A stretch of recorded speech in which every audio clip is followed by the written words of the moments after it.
8 August সকাল 11:15 ধানমন্ডি থানার একটি গাড়ি দাঁড়িয়ে ভুক্তভোগী গোলাম মোস্তফার বাসার সামনে। থানা পুলিশ ও মহানগর গোয়েন্দা পুলিশের কয়েকজনকে নিয়ে এসপি বেলায়েত ঢুকছেন মোস্তফার বাসায়।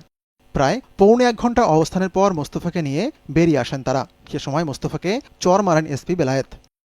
মোস্তফা ও তার পরিবারের দাবি, ডিবি কার্যালয়ে নিয়ে বেধড়ক মারধর করা হয় মোস্তফাকে। সে সময় লাউডস্পিকারে মোস্তফার ফোন থেকে তার স্ত্রীকে কল দিয়ে টাকা আনতে বলেন বেলায়েত। সময় সংবাদের হাতে আছে সেই কথোপকথন। টাকা নিয়ে যাওয়ার জন্য বের হয়েছে, একজনের কাছ থেকে টাকা আনতে গেছে।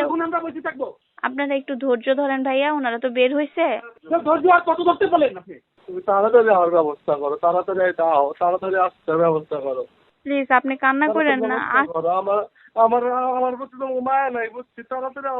আমি আসতেছি। সন্ধ্যায় 3.5 লাখ টাকা দিয়ে ছাড়িয়ে আনা হয় গুরুতর অসুস্থ মোস্তফাকে। মোস্তফার দাবি, এসপি বেলায়েতকে সে 5 লাখ টাকা দিয়েছিল গত বছরের অক্টোবরে। সেই টাকা এবছর শোধ করে বেলায়েত, কিন্তু বেশ কয়েকবার টাকার জন্য তাগাদা দেওয়ায় ক্ষুব্ধ হয় বেলায়েত। সেই ক্ষোভের বলি হতে হয় তাকে। চোখ বেঁধে ফেলছে, কি একটা কাপড় পরাইছে, বুঝে ফাঁসি। ও বলতেছিল যে ফাঁসির আসামিতে যে কাপড় পরেছে তোকে ফাঁসি দিব।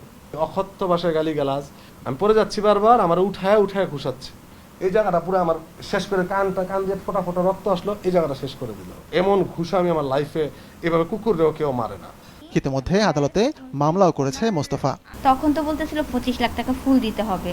যখন আমরা কান্নাকাটি করতেছি তখন উনি যাওয়ার সময় বলে গেছে যে আঙ্কেল আপনি একটা কাজ করেন, 50% হলেও দিয়ে আসেন, দিয়ে এসে অন্তত ছাড়াই নিয়ে আসেন, যাতে প্রভাব বিস্তার না হইয়া, যাতে আমার এটা সুস্থ তদন্ত হয়, সুস্থ বিচার, আমি এইটুকুই চাই, আর কিছুই চাই।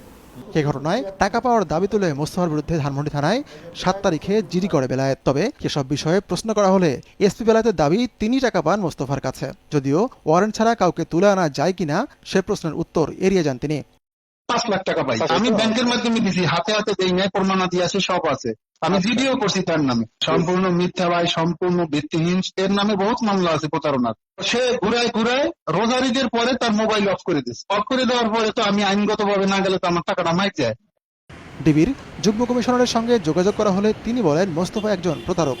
এটা আমরা জানি, এটা হলো যে আসলে বেলায়েত যে টাকা পাবে ডকুমেন্টারি এভিডেন্স আছে, সবকিছু। যে লোক কেস করছে সে এর বিরুদ্ধে অনেক অভিযোগ আছে, বহু প্রতারণার অভিযোগ আছে।